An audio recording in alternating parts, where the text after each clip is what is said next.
सॅनगा #15 चुका शिकण्याची पायरी.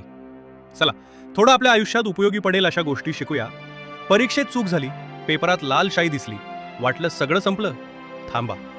चूक झाली की आपण लगेच ती लपवायचा प्रयत्न करतो, पेपर बाजूला ठेवतो, तिकडे बघतच नाही. पण हेच आपलं सगळ्यात मोठं नुकसान आहे.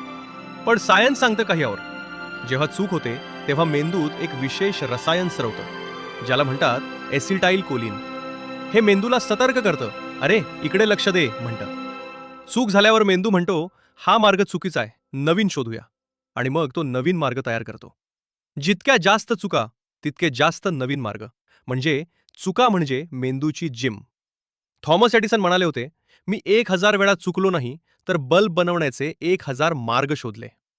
सचिनला सुद्धा आउट व्हायला लागतं, मगच शॉट परफेक्ट होतो. म्हणून सोपा नियम, चुकांची एक डायरी ठेवा. प्रत्येक चुकीच्या शेजारी लिहा, यातून मी काय शिकलो. ही डायरी तुमची सर्वात मोठी गुरुकिल्ली आहे. आजपासून सुरू करा आणि कमेंट करा.